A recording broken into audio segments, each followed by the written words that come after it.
Thank you all for being here on this difficult day. As you know, my name is Janine Pirro. I am the United States Attorney for the District of Columbia, and I am joined here by several individuals who represent agencies who have been working around the clock since this horrific event happened. To my left, we have the director of the FBI. We have General Leland Blanchard of the National Guard. Mayor Bowser is here as well. We have Frank Saldana of the DEA, Chris Hecht of DHS, Executive Assistant Chief Jeffrey Carroll of the MPD, Darren Cox of the Washington FBI Field Office, and a Special Agent in Charge, Samuel Ward of the ATF in Washington. Now, I want to provide you with an update on the tragic shooting that occurred on two brave members of the West Virginia National Guard as they served in Washington, D.C. Unfortunately, today, as most families join together to give thanks for the blessings that have been bestowed upon them, two families are shattered and destroyed and torn apart as a result of the actions of one man.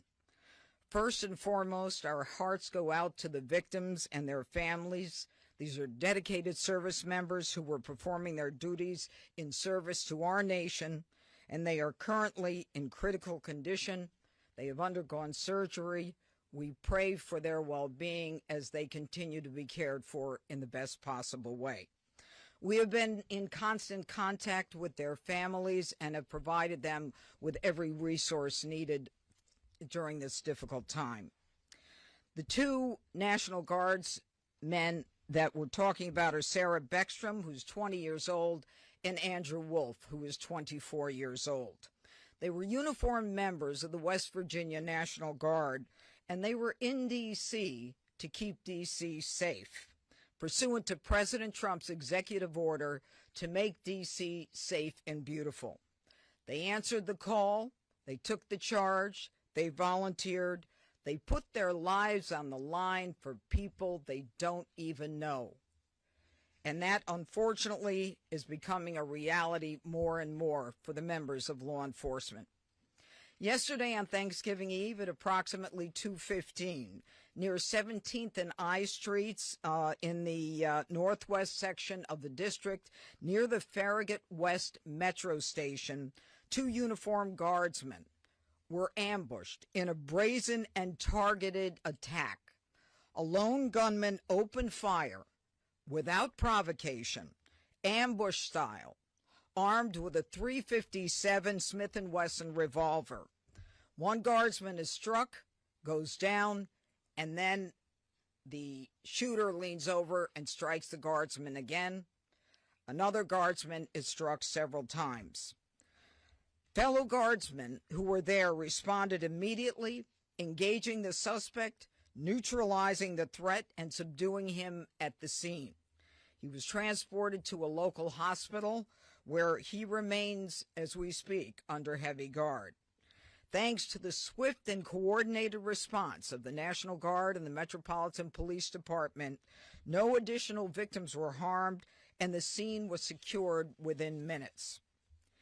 The suspect, he has been identified as Ramanullah Lakanwal, a 29-year-old Afghan who entered the United States under Biden's Operation Allies Welcome, a program following the disastrous withdrawal from Afghanistan. He resided in Bellingham, Washington, with his wife and, we believe, 5 children. And we're working very closely with our federal partners, especially DHS and the FBI, to review his immigration history and the vetting process itself. What we know about him is that he drove his vehicle across country from the state of Washington with the intended target of coming to our nation's capital. As we stand here today, the charges that are appropriate right now are 3 counts of assault with intent to kill while armed, a violation of D.C. Code 22-401 and D.C. Code 22-4502. He will also be charged with possession of a firearm during a crime of violence. He faces 15 years under the assault with the intent to kill. We intend to continue monitoring what the charges will be, depending upon the well-being of the guardsmen. We are praying that they survive and that the highest charge will not have to be murder in the first degree. But make no mistake, if they do not, that will certainly be the charge, murder in the first degree. The Department of Justice under Attorney General Pam Bondi is committed to a thorough and an impartial investigation where we will hold this perpetrator accountable under the full weight of the law. Now, Sarah and Andrew volunteered. They came here to protect the people of the district, pursuant to a crime emergency that President Trump rightly declared in this city and in other cities across the country. Our nation's capital should not and must not be a place where evil comes to commit violence, whatever their cause or motive may be.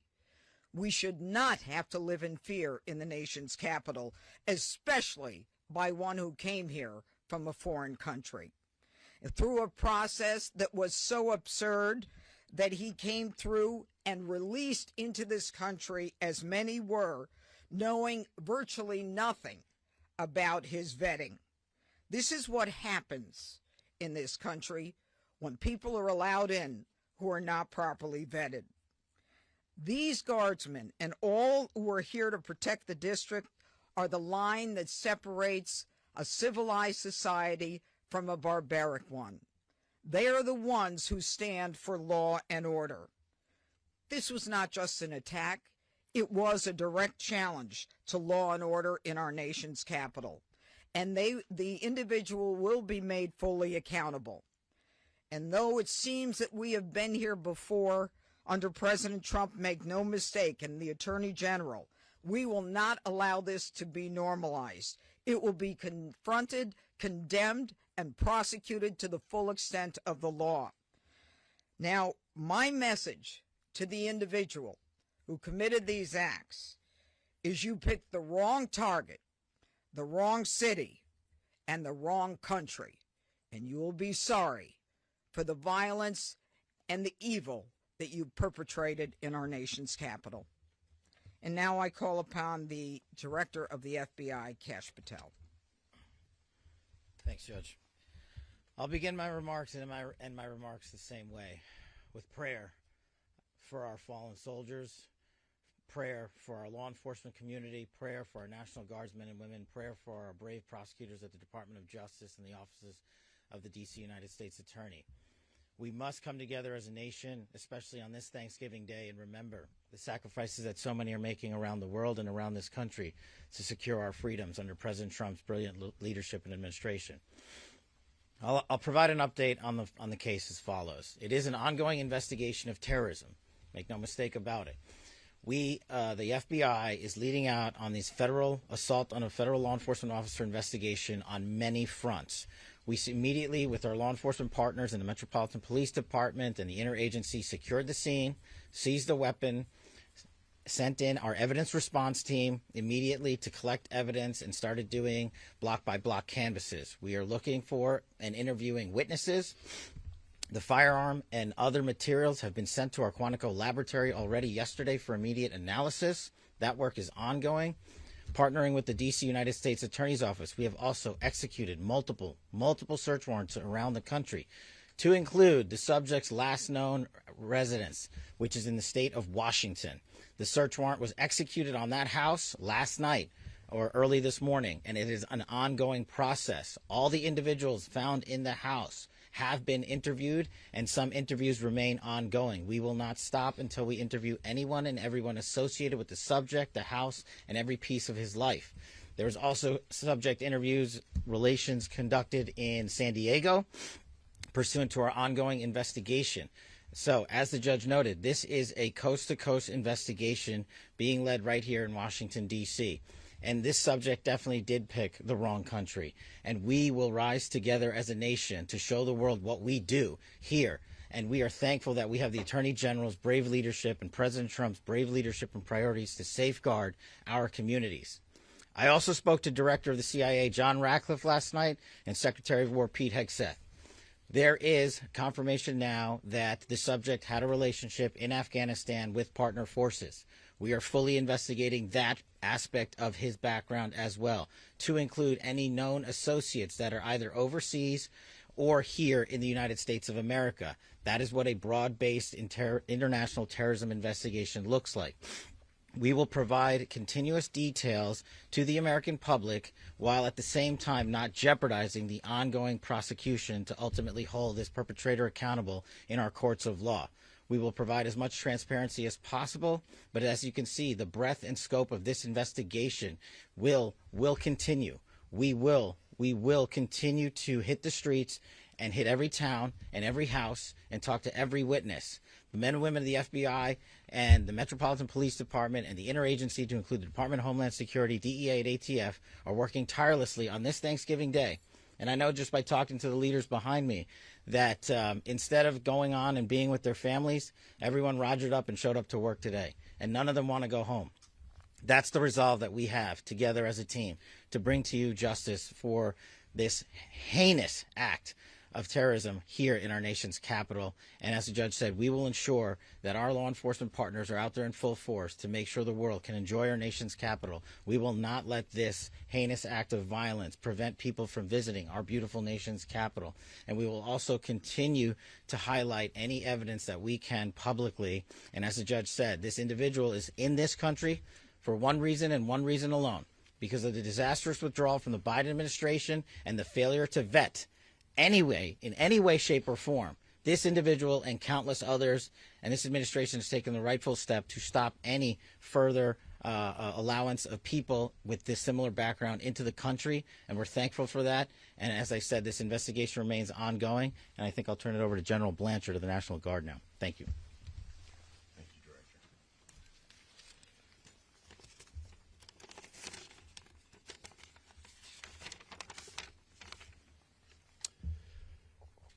All across America this morning, families are waking up. They'll spend the day with their children, their brothers, sisters, husbands, wives, friends from across the community. There will be the smell of turkey, all the fixings. They'll watch parades, football games. They'll pray together. They'll talk about what they're grateful for. This morning, there are two families that will not have that opportunity.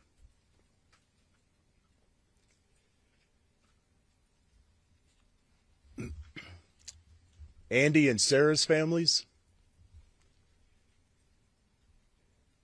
they're spending the day reflecting on the past.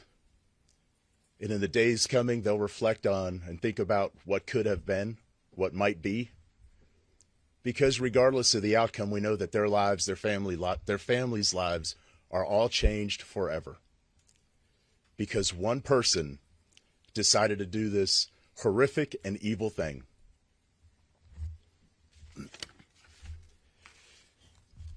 And all across America, we are also reminded that there are many law enforcement agents, first responders, soldiers, service members all around the world who at best will come home, eat some cold turkey,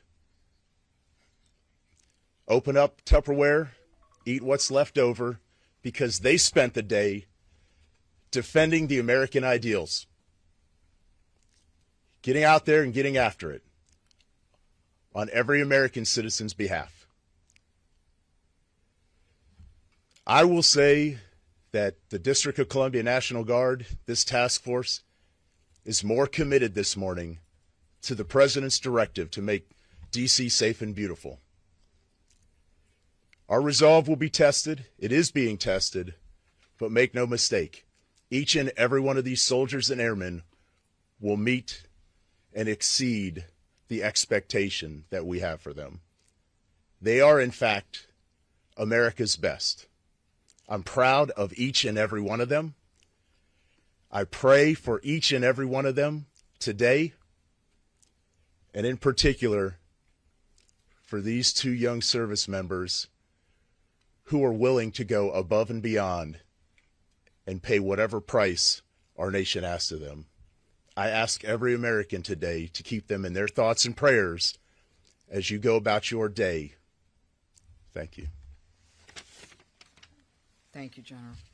Mayor, where's Mayor Bowser? Yeah. Thank you, Judge. I'm Muriel Bowser. I'm the mayor of Washington, D.C., and I want to associate myself with the remarks of our Adjutant General from the D.C. National Guard.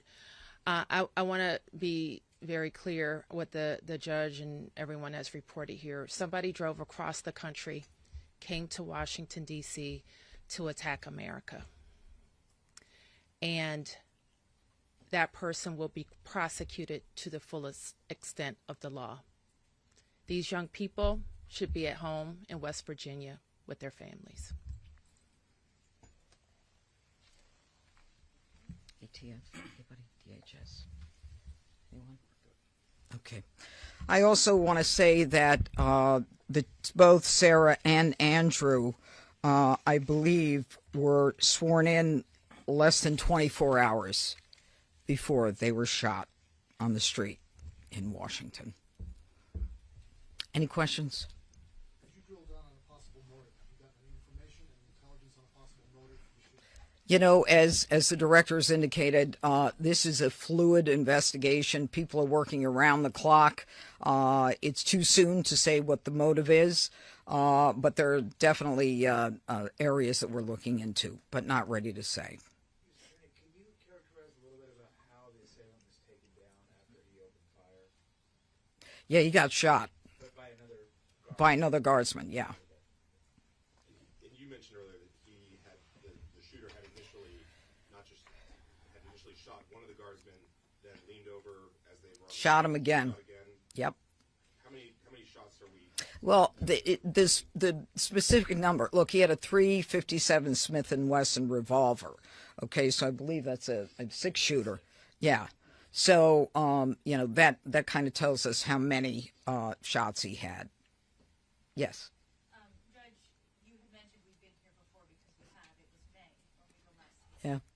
I want to ask if you could please comment to, obviously, we understand that you're saying this is under the Biden administration, and the words are that it was a failed withdrawal, and what happened there. There are people who are also upset with the president believing that the National Guard members should not even have been there if it were not for the executive order.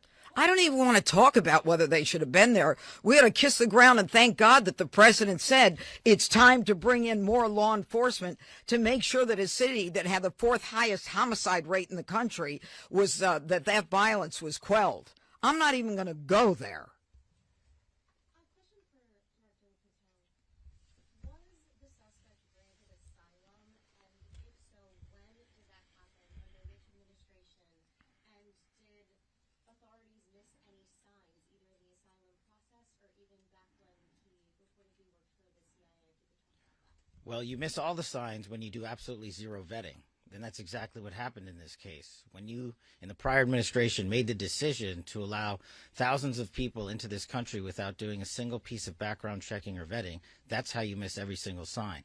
And Secretary Kristi Noem has put out details specifically related to your other questions, so I'll let that speak for themselves. Specificity of when he was granted, if or when he was granted asylum, if you could just clarify that timeline. And Yes, I believe Kristi Noem put that out, and that's a DHS matter, and I'll refer it to them. Could you elaborate on the investigative steps that were taken in Sure. San Diego? You mentioned Bellingham, Washington. Sure. But could you explain the San Diego connection? So what happened was, thanks to the quick investigation by the interagency and the FBI, we were able to track down his last known residence, working with the United States Attorney's offices here and at the Department of Justice and prosecutors across the country. We were able to serve search warrants literally overnight and through the night. All night.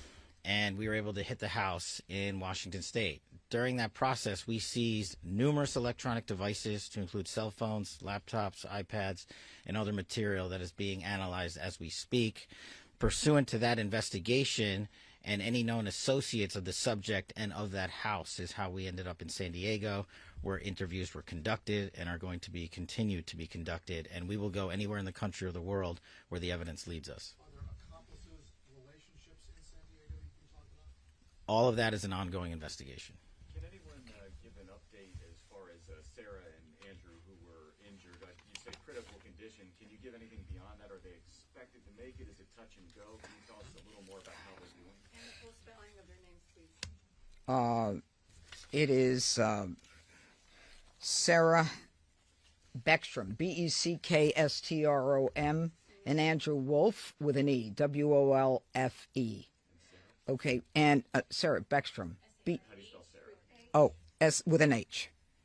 Okay, now with respect to their medical condition, as I said, they are receiving the finest medical care. Their families are with them now. They are critical. I think you understand the meaning of that. It's not clear, how this is going to end up. But let me be perfectly clear about how it will end up in this office. If one of them is to pass, and God forbid that happens, this is a murder one, period, end of the story. We are praying on a day like today when families come together in America and they hold hands around the Thanksgiving table.